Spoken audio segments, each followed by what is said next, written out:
Hey, what's up y'all, this is Charlie. On today's episode I'm going to be showing y'all how to make my homemade fried lemon and apple pies. This recipe was inspired by Hubig's Pies, a popular well-known pie bakery right here in New Orleans area. Now of course everybody has their own take and story about their own version of fried pies, but here is a story from a New Orleans native's perspective. The company was founded by Simon Hubig, who's from Europe, and he moved to the United States to start a baking business. He opened up several locations, about 9 locations in the southeastern United States. He first started in Fort Worth, Texas. He also opened one in the New Orleans, Marigny Bywater area in 1922. When the Great Depression hit, the business was hit hard, and 8 of the 9 bakeries was forced to close, and the only one that remained open and profitable was the one in the New Orleans area. Since then, Hubig's Pies has become an important part of New Orleans food and culture for over 100 years. Now there's a lot of memories there. I remember when I was a kid I had the apple Hubig's pie, which to be honest I didn't really like Hubig's pies too much when I was a kid. Now this is my version of the fried pie, and of course I'm making the favorites apple and lemon, of course. And here it is. Here, look at that, y'all. That's right. This recipe calls for about 6 to 8 fried pies. It's absolutely delicious. So without further ado, let's get started. Okay, here's all what you'll need to make your fried lemon and apple pies. Let's get started with our ingredients. You'll need 1 large apple, about 12 ounces in weight, 1 medium-sized lemon, about 3.4 ounces in weight. You'll also need some all-purpose flour, sugar, salt, cornstarch, cinnamon, allspice, unsalted butter, butter flavored vegetable shortening, whole milk, vanilla extract, butter extract, almond extract, lemon yellow gel paste food coloring, confectioner's sugar, and vegetable or canola oil. And for your tools, you'll need a food processor. Now if you don't use a food processor, you can use a pie dough cutter. You will also need a rolling pin, cooling rack, a pie dough cutter, and a 4-quart pot or deep fryer.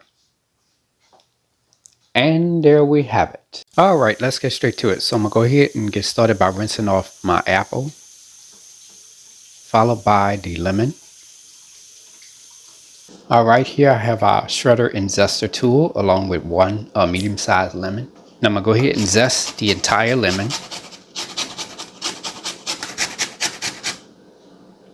And there we go. And from there, I'm going to go ahead and cut the lemon in half. Okay, here we have our manual citrus juicer. And I'm going to juice the entire lemon. I'm going to just do it by half. Just start with the first half. And this is the second half. And there we go. All done. Okay, here we have 1 large apple. And here we have an apple core. So just place the apple core, we align that on top of the apple right there in the middle and press down.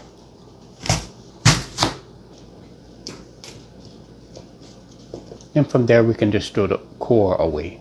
Alright, so made a little mistake here. Instead of coring the apples, I should have peeled the apple first. So now I have to peel the apple slices.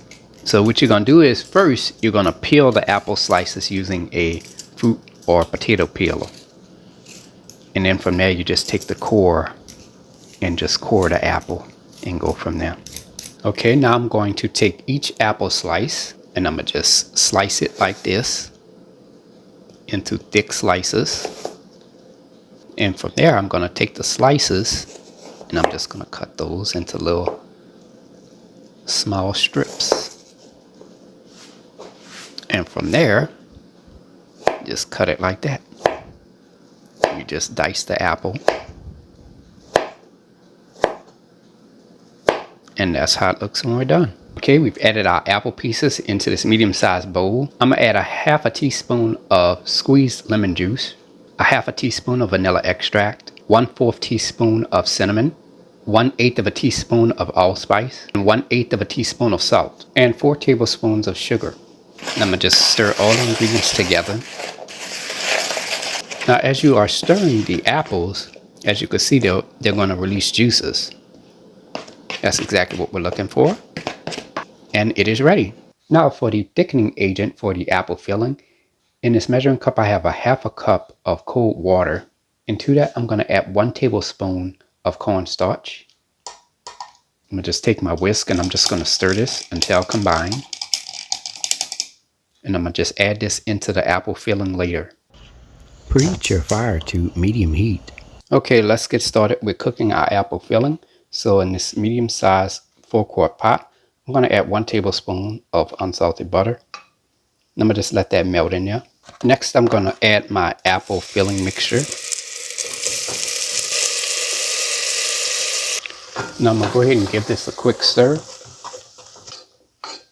I'm going to let this simmer for about 3 to 4 minutes, stirring occasionally. Add your cornstarch mixture. I'm going to go ahead and give this a quick stir. And I'm going to just stir this until the mixture thickens. As you can see, as we're stirring it, it's already beginning to thicken anyways. Now you're going to go ahead and turn your fire off. And there we go. Our apple filling is ready. Preheat your fire to medium heat. Okay, let's get started with the lemon filling. So in a small pot, I'm going to add a half a tablespoon of unsalted butter. And I'm going to just let that melt in there. Next up, I'm going to add 1 1/4 cups of cold water, 1 tablespoon of freshly squeezed lemon juice, a half a teaspoon of lemon zest, 1/3 cup of sugar, and 1/8 teaspoon of salt. Now I'm going to go ahead and stir all the ingredients together. I'm going to let this simmer for about 3 minutes. Now for the thickening agent for our lemon filling. In this measuring cup, here I have a half a cup of cold water. And to that, I'm going to add 1 tablespoon of cornstarch. I'm going to just take my whisk and I'm just going to stir it until combined. And from there, I'm just going to add this into the lemon filling at a later time. Alright, it's been about 3 to 4 minutes now.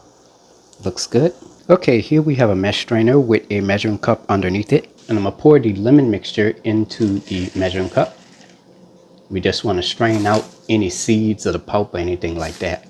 Now I'm going to just discard the pulp or the seeds or whatever I have in this mesh strainer here. And from there, I'm just going to take this and I'm going to add the lemon mixture back into the small pot.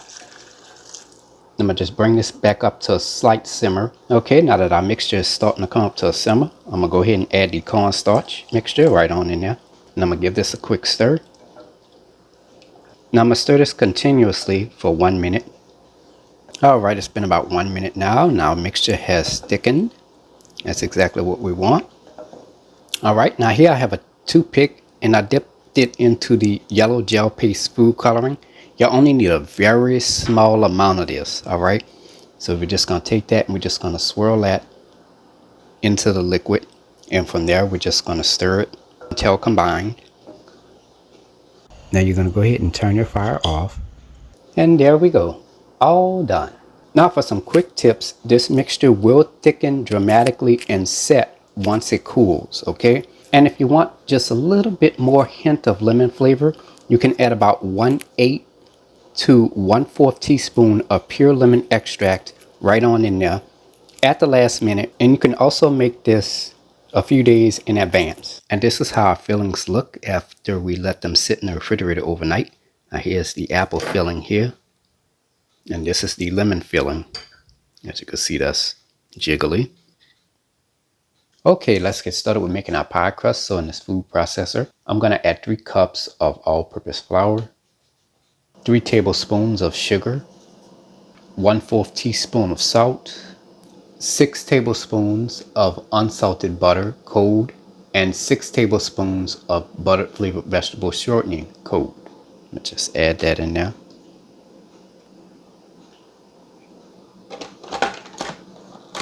Pulse this about 12 to 15 times or until that butter and shortening is cut into the flour.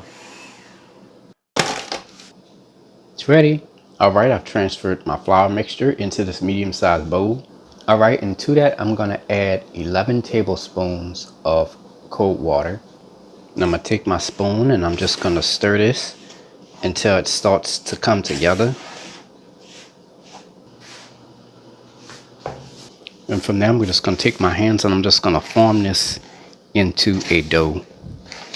Should be able to come together really easily. And I also want to let y'all know, if you're trying to bring the dough together with your hands and it still appears to be quite crumbly and it's not coming together, you're going to add an additional 1 tablespoon of cold water and then try to form the dough with your hands again and go from there. All right, now as you can see here, the dough has come together and it is ready. Now I'm gonna let this rest for about 5 to 10 minutes. Lightly flour the surface of your table. Add the dough on top of the table. Form this into a small rectangle. I'm also going to press the dough down as well as I'm forming the rectangle. I'm going to add some flour on top of the dough. I'm going to take my rolling pin and I'm going to roll this out into a 36-inch long by 5.5 or 6-inch wide rectangle. So as you're rolling the dough out, you're going to have to pay attention to the sides to make sure that the sides are not being rolled out too far past 6 inches. So for now, I'm going to just take my hands and I'm just going to reduce the size a little bit. Now, as I reduce the dough, as you can see, the dough increases in thickness. So what I'm going to do is I'm going to take those sections of thick dough and I'm going to take my hands and I'm just going to push that dough towards the center, just as you see here. And from there, I'm going to take my rolling pin and just roll it out again. Now I'm going to go ahead and just add a little bit of flour on top of the dough just to make sure that it stays smooth and there are no breaks in or anything in the dough. Okay, here I've made a few indentations on the dough, and the width of this is about 4.5 inches. And from there, I'm going to take a sharp knife and I'm just going to cut through the indentations as best as I can.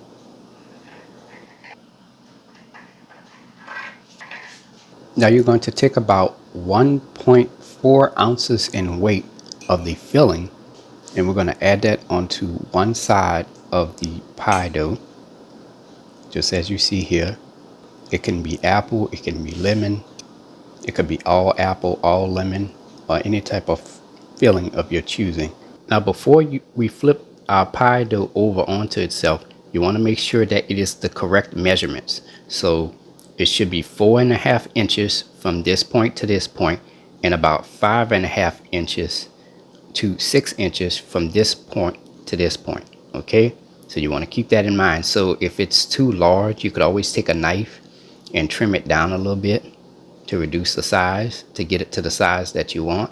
All right, now before we flip over our pie, we have to make sure that we create a seal. This is very important, so that way when you add your pie into the oil, the filling won't spill out into the oil. All right, so here I have some water, and I'm gonna just take my finger. You could use a pastry brush, and you just take that and you just rub it along the edge of the pie crust until it reaches, see how it has like a little pasty white? That's what we're looking for right there. So you want to go all around the edge of the pie dough with this, and then from there you could just take the pie and just flip it over like that.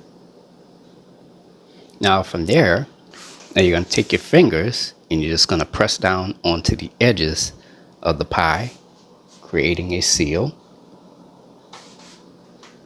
Make sure you press down firmly. Make sure you shape it up real nice. And then press down one more time, just to make sure everything is good.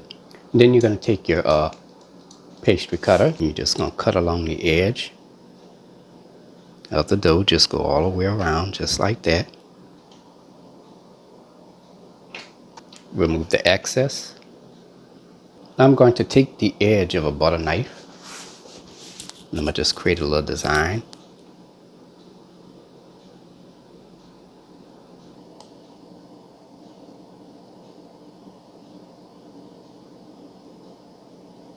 And there we go, our pie is ready to be fried. Preheat your fire to medium heat. If you have a deep fryer, preheat it to 350 degrees. Okay, let's get started with heating our oil. So in this medium-sized pot, I've added 48 fluid ounces of canola oil. You can also use vegetable oil as well. If you have a deep fryer, you're going to add the amount of oil according to the instructions on how much oil to add and go from there. Let the oil get hot until the oil reaches a temperature of 350 degrees Fahrenheit. Before you fry your pies, make sure you have a cooling rack with an 11 by 17 inch baking pan underneath it ready. And there we go, our pie is ready to be fried.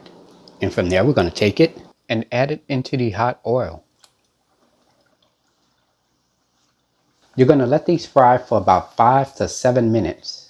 Okay, it's been about 5 to 7 minutes now, and as you can see, our pie is floating at the surface of the oil. That lets us know that it is ready. So now I'm going to take a mesh straining spoon. I'll just remove this out of the hot oil. And I'm going to just hold it there in place for a couple of seconds just to let some of the oil drain. And from there, I'm going to place the pie onto a cooling rack. Let these cool for 5 minutes. Okay, let's get started with making our icing. So in this medium-sized bowl, I'm going to add 1 1/2 cups of confectionery sugar, 4 tablespoons of melted unsalted butter, 4 tablespoons of warm whole milk, a 1/2 teaspoon of vanilla extract, a 1/2 teaspoon of butter extract, and 1/4 teaspoon of almond extract. Then I'm going to just take my whisk and I'm just going to stir all the ingredients together until creamy and smooth with no visible lumps. And there we have it. Our icing is creamy and smooth with no visible lumps. Preheat your fire to medium heat. Okay, let's get started with heating our icing. So in a small skillet, I'm just going to add the icing right on in there. I'm going to take my spatula and I'm just going to stir this. And we're going to let this heat up for about 30 seconds to 1 minute. Alright, it's been about 1 minute now and our icing is ready. Nice and hot. Now you're going to go ahead and turn your fire off. And next we're going to take our one of our pies and add it into the icing. Just take your spatula and just flip that over. Make sure that's nice and coated with the icing. You have a little spatula here. Just carefully lift the pie from out the icing like that. Wait a couple of seconds to 1 minute so that way some of the icing can drip off. And from there we're going to take it and place them back onto your cooling rack with a pan underneath it. Let the icing set for about 12 to 15 minutes, like how you see here. And after that, they are ready to be served. And there you have it, ladies and gentlemen. Fried lemon and apple pies, inspired by Hubig's pies, made by New Orleans native. If you like my channel, hit the subscribe button. Hit the bell button if you want to be notified of my videos. I have an official website for all of my recipes, including for these delicious fried lemon and apple pies. You can go to www.charliethecookandrews.com. You can also find me on Facebook, Instagram, and on Twitter under the name Charlie the Cook Andrews. Stay tuned as Charlie's Taste Test is coming up next. Can't wait. Now it's time to go ahead and take a bite. I'm gonna first start off with the apple.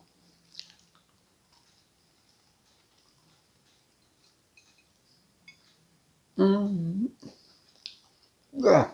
Not for the lemon. Oh boy, look at this.